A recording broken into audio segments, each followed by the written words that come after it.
Welcome to the Getting Started Understanding the Basics chapter. Get ready for a fresh perspective ahead. This week we're going to cover the client commitment contract, the big 3 macronutrients, and the fundamentals of this nutrition program. Let's start with the client commitment contract. So why is it important to have a contract between us? Really, we're taking responsibility for our own actions and also pledging a commitment to one another. This commitment agreement is to signify that you are dedicated to achieving your weight loss goal and will reach your weight loss goal of, now pick a weight that you want to achieve, pick a date that you want to achieve it by.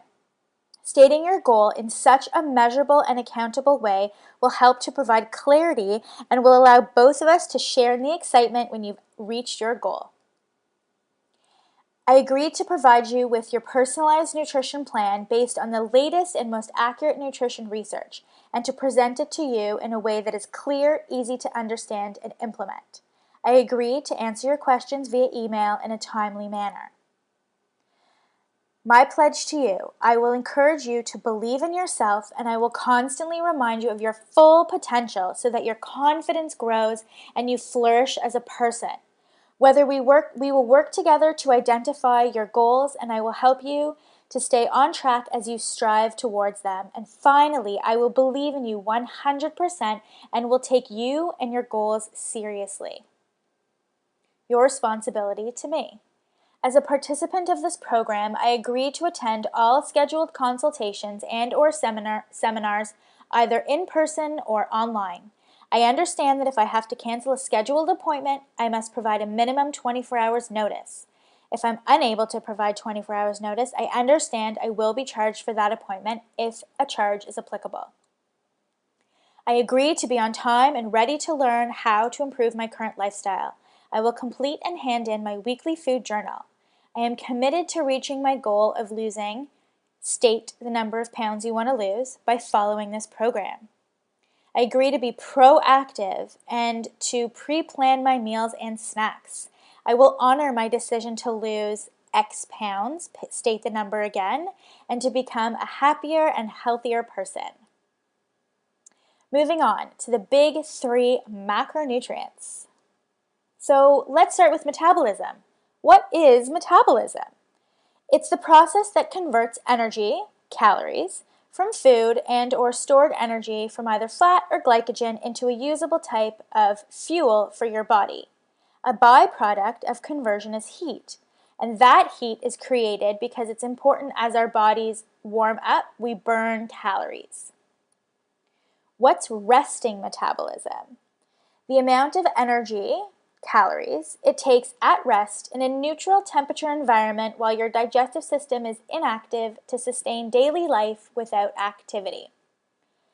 In short, when you open your eyes in the morning, you're lying in bed, the amount of calories it takes to sustain that exact position without movement, without digesting your food, is your basal metabolic rate, or your resting energy expenditure.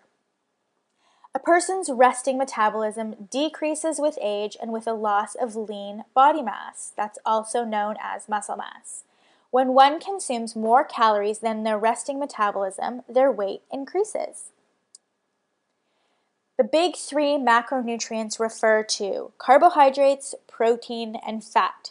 Contrary to what our food pyramid or our food guide teaches us in elementary school, there are only 3 food groups: carbohydrates, proteins, and fats. Foods can be either one or a combination of all 3. What are carbohydrates? Carbohydrates yield 4 calories per gram, and there are many misconceptions out there about the type and amount of carbohydrates a person should eat. And we are here to set the record straight and eliminate all confusion surrounding this vitally important main macronutrient. Carbohydrates are our body's primary and preferred source of energy. Our brains and red blood cells rely exclusively on carbs for fuel. We know that not all carbohydrates are created equal. And here let's discuss the facts about carbs. So we're going to begin with the blood sugar story. All carbohydrates are digested into sugar, which is glucose, when eaten. This glucose either gets used right away for fuel because you're doing activity, you're working, you're hustle bustle, you're living your life, or it gets stored as fat for later use. In order for this process to happen, there's a chain of events that must take place. The process goes like this. You eat a carbohydrate, fruit, bread, rice, vegetables even. Carbohydrates get digested into sugar, and the sugar enters your bloodstream. Cellular respiration occurs and converts that sugar into a usable form of energy called glucose. Blood glucose levels rise, so now you have sugar in your bloodstream because you just ate a carbohydrate. And then insulin, a hormone that's secreted from the pancreas in response to elevated blood glucose levels, enters the blood cells. Insulin is responsible for transporting the glucose out of the blood and delivering it to your working muscles and brain to be used for energy to fuel your body. So you eat a banana, it digests into glucose, that glucose enters your bloodstream, your blood sugar levels elevate. In response to the elevation, your pancreas secretes insulin. Insulin's job is to take the sugar molecules out of your bloodstream and transport it to your brain and working muscles so you can think clearly and have energy throughout your day. Now, the problem. The insulin signals the body to store the excess glucose into fat since it can't be used as fuel. And this is how carbohydrates contribute to weight gain. When we consume too many carbohydrates at one time, so a bigger portion than we should, or carbohydrates that digest really quickly into glucose because they're devoid of water and fiber, we elevate our blood glucose levels too high, too fast, causing an oversecretion of insulin. When our bodies can't utilize all of that fuel from the carbs that we eat, the fuel inevitably gets stored as fat for later use because it has nowhere to go. We also experience a blood glucose crash, leaving us feeling tired, irritable, lightheaded, and craving more carbohydrates. When we give in to our carb cravings, the cycle merely repeats itself until you take the necessary steps to balance out your blood sugar levels. This is something that we experience all the time. So you eat, for example, oatmeal with maple syrup or honey, or you have cereal, or you have bread, something in the morning that digests quickly into glucose. And so this process repeats itself starting first thing in the morning, causing you to continuously crave carbohydrates all day. So now the solution. Remember the point that I said that not all carbohydrates are created equal. Some elevate blood sugar levels much faster and higher than others. The key to keeping your blood sugar levels stable is to choose carbs that are high in water and fiber content, and therefore low on the glycemic load. So water and fiber displace sugar. So you want to choose carbohydrates that are high in fiber and high in water, like fruits and vegetables, so that you're having a low glycemic load choice. Fast and slow digesting carbohydrates. The fast carbs are the simple high glycemic, processed or refined carbohydrates like white bread, potatoes, desserts, granola bars, and most cereals. These carbohydrates do not contain adequate sources of water or fiber and therefore convert very quickly into sugar. The process gives your body more energy in the form of glucose or sugar than it needs at any one time. The slow release of sugar into your bloodstream enables you to have lasting energy and keeps you feeling full longer. So this is contrasting slow digesting carbohydrates. Key point. The trick to eating carbohydrates and maintaining a healthy weight without having your mood, energy level, or mental clarity affected is to choose slow digesting carbohydrates and then pair that slow digesting carbohydrate with the other two macronutrients called protein and fat. Now let's move on to protein. Protein yields 4 calories per gram. Protein is made up of amino acids. There are 22 amino acids that are broken down into 2 categories. The first category is non-essential, meaning the body can make them. And the second one is essential, meaning that the body cannot make them and that we must acquire them through our food. Protein makes up about 20% of your body weight and is a primary component of muscles, hair, nails, skin, eyes, and internal organs, especially the heart and brain. Our immune system requires protein for the formation of antibodies that help fight infection. Proteins also manufacture hormones, antibodies, and enzymes, and preserve the proper acid-alkali pH balance in the body. We should be eating lean protein with every meal. So how does protein help you to lose weight? The thermogenic effect of food. You might have already heard of it. Thermo means heat and genic means creating, so therefore thermogenic means heat creating. When you create heat after eating food, you will ultimately burn more calories and have fewer available calories to be stored as fat. Protein is a highly thermogenic food because it requires calories, requires effort to digest it, and that produces heat. Proteins are big and contain lots of molecules that need to be broken down into single amino acids before they can be absorbed and used as fuel. When you have a lean protein source with your meal, your body creates heat while breaking it down, which burns calories. Blood sugar regulation. Proteins are important for weight loss because they facilitate the release of the hormone called glucagon.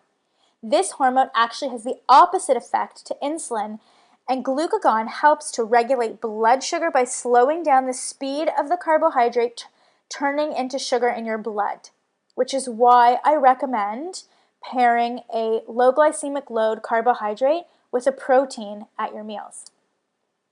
Adding a lean protein to every meal lowers the secretion of insulin. This ultimately keeps your hormones balanced and prevents your food from being stored as fat, which is exactly what we want. Now let's talk about fat. Fat yields 9 calories per gram. The debate between good fat versus bad fat is a confusing one. In order to have a balanced whole foods diet, you must consume fat on a daily basis. Fats are important for transporting nutrients, including vitamins A, D, E, and K, and other fat-soluble vitamins. Fat is also responsible for protecting the vital organs from trauma and temperature change, while also providing padding and insulation. If you're eating a lot of vegetables and you're not having a good quality heart-healthy fat with it, the fat-soluble vitamins and minerals that are included in those veggies are not going to be able to be adequately digested and absorbed because there is an absence of fat. Moreover, fats are essential for the nervous system and in the manufacturing of steroid and sex hormones. The inclusion of good fat in the diet helps to keep you feeling full. Not enough good fat can contribute to allergies, inflammation, arthritis, depression, and learning disabilities. An excess of bad fats are linked to a variety of illnesses and disease, namely cardiovascular disease and obesity. Let's go over the different types of fats. First, we have the very bad, you should never eat them, trans fats, also known as partially hydrogenated oils. These are manufactured fats found in margarine, packaged foods, fried foods, and microwave popcorn. They increase LDL, which is the bad cholesterol, and at the same time, they also lower the HDL, which is the good cholesterol. That is a bad combination. They cause hardening of the arteries, increase risk of type 2 diabetes, and amplify your exposure to free radicals, therefore escalating your risk for cancer. Please avoid trans fats, partially hydrogenated oils, anything with the word hydrogenated, avoid it completely. Saturated fats, usually found in animal foods, red meat, dairy, and palm kernel oil. Saturated fats indicate a positive correlation with the risk of cardiovascular disease, mainly due to cholesterol-raising effects from the consumption of man-made processed foods. I want to make one thing very clear here. There's good saturated fat and there's bad saturated fat. And the saturated fat that is correlated with cardiovascular disease comes from the consumption of man-made processed foods. We are not talking about the saturated fat naturally recurring in butter and egg yolk and coconut oil and all of the other animal fats that are grown in a naturally raised environment. So please, let's make that point very clear before we move on. Generally, the amount of saturated fat in artificial foods won't contribute to chronic disease. Some types of saturated fats, like those found in cocoa butter and cocoa oil, may even lower LDL cholesterol. I don't want to say this.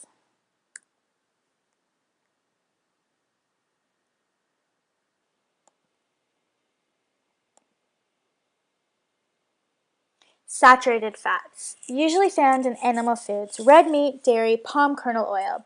Saturated fats indicate a positive correlation with the risk of cardiovascular disease, mainly due to cholesterol-raising effects from the consumption of man-made processed foods. I want to make one thing very clear here.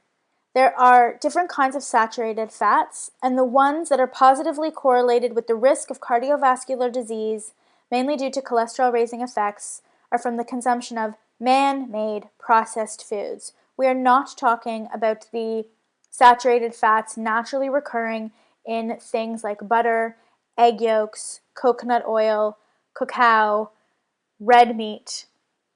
Those saturated fats have actually been shown to have no correlation to heart disease or high cholesterol levels at all. Saturated fats can both raise and lower cholesterol levels depending on the type and amount of saturated fat you consume.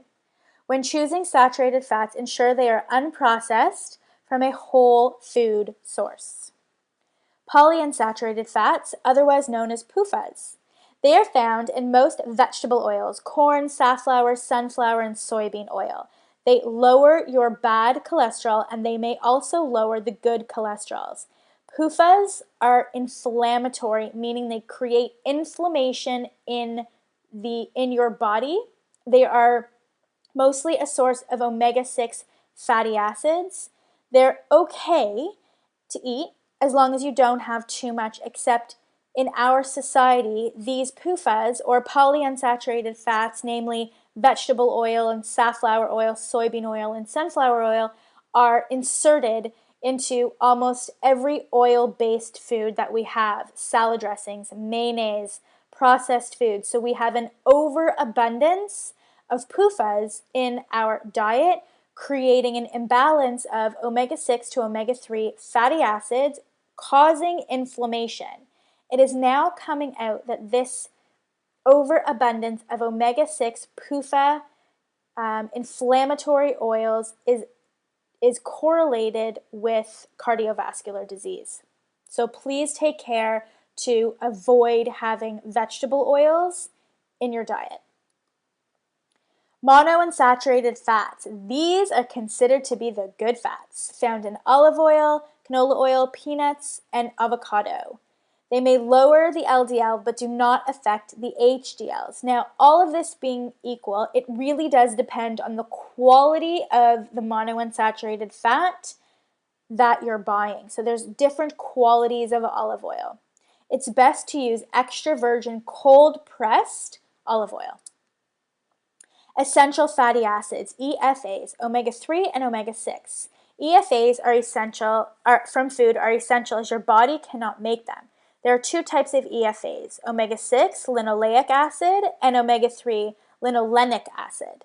Every living cell in your body needs EFAs to rebuild and produce new cells. Too much omega-6 in the form of processed vegetable oils can create an imbalance in the ratio of omega-6 to omega-3.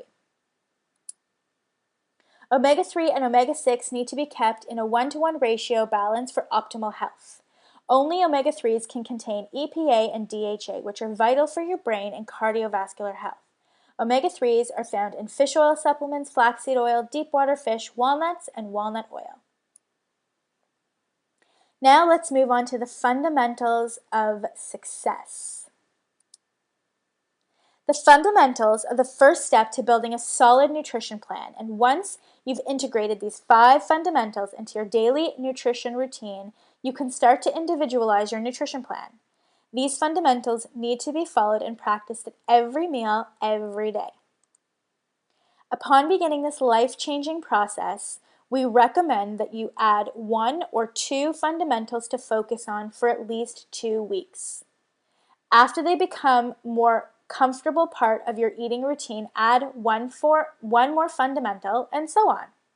Remember that Rome wasn't built in a day, and your habits and weight will not change overnight, so take it slow. Fundamental number 1, Eat breakfast within 1 hour of waking up and continue to eat every 2 to 4 hours throughout the day.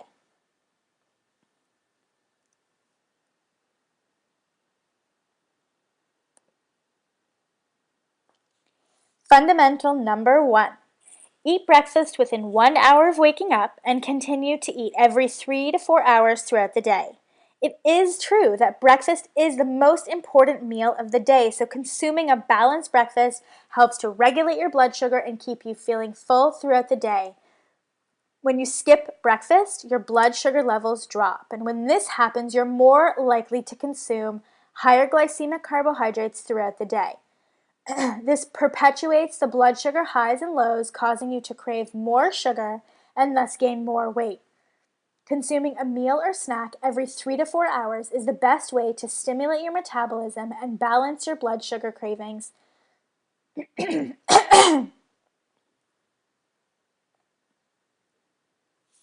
Consuming a meal or snack every 3 to 4 hours is the best way to stimulate your metabolism and balance your blood sugar while maintaining your lean mass and reducing food cravings.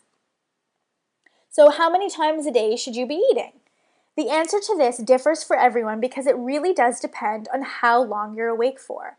The first fundamental states to eat every 3 to 4 hours. So, in order to figure this out, how many times you should be eating in one day, let's divide the hours you're awake by how many times you want to eat in a day, either 2, 3, or 4.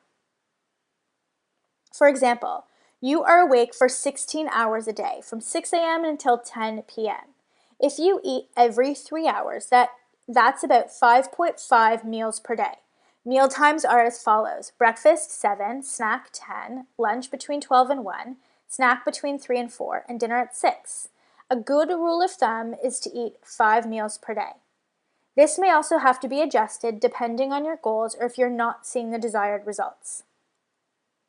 Can you eat after dinner? Eat every 3 to 4 hours up until 2 hours before going to bed. So if it's 9 p.m. and you ate dinner at 7 p.m. and you were truly hungry, then eat. Make sure that you are truly hungry and not just bored. You will learn what foods to eat at night, and as long as you follow your plan, you won't gain weight from late night eating. Plus, no one likes to go to bed hungry. So what do you eat? Everyone's nutrition plan is going to be different because no two people are the same. Your nutrition plan is based on your age, height, professional activity, physical activity level, and goals. Follow the fundamentals, suggested meal times, and then choose foods from your food plan given to you in the first week. Can I miss a meal and double up on the next? It's not ideal to miss a meal. Throughout our time together, you're going to learn about meal preparation and planning techniques, as well as how to plan for the unplanned so that you will be less likely to miss meals. Because your metabolism requires a steady and constant influx of calories and nutrients, your body has a negative response when you skip a meal and then overeat later.